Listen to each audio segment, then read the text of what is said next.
La première photographie prise depuis l'espace. Tu vois, cette petite planète si merveilleuse, si pleine de vie, comme toi. Cette année 2019 n'est pas une année ordinaire pour le Palais de l'Univers et des Sciences de Cappelle-la-Grande, qui fête en ce mois d'octobre ses 10 ans d'existence.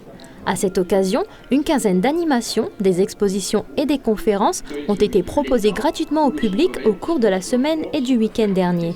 Les 10 ans du plus, c'est en même temps un aboutissement et une étape. Parce qu'on prend la suite d'une histoire qui avait commencé avec Roger Gouvard, maire de Cappelle-la-Grande à l'époque, qui a implanté un planétarium sur sa commune. C'était d'ailleurs le premier planétarium de fabrication française.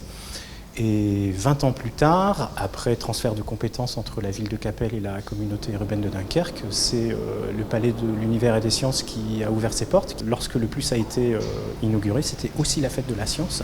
Donc on a croisé les deux événements, fête de la science, avec une thématique raconter la science et imaginer l'avenir. Ici, on ne retrouve point les frères Bogdanov expliquant les mystères de l'univers, mais des animateurs provenant de la même galaxie, entraînant le public dans l'immensité de l'espace, dans la fabuleuse histoire de l'art depuis la préhistoire, ou encore sur les premiers pas des nouvelles technologies d'énergie renouvelable.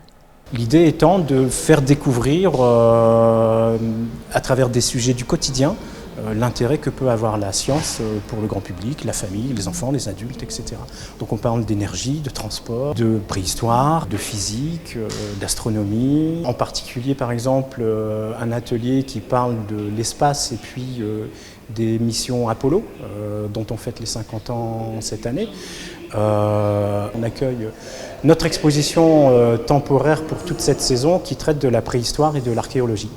Des découvertes ludiques qui ont ouvert l'esprit des visiteurs sur notre place dans l'immensité de l'univers depuis les premiers pas de l'homme sur la Terre et sur l'intérêt de protéger notre planète. J'ai appris des choses en visitant le planétarium et puis le musée.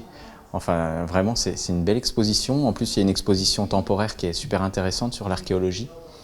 Et puis, sinon, sur l'environnement, c'est vrai que je suis assez sensible quand même à l'environnement. Donc, c'est toujours intéressant de pouvoir apprendre des choses sur ce thème particulier. J'ai vraiment bien aimé.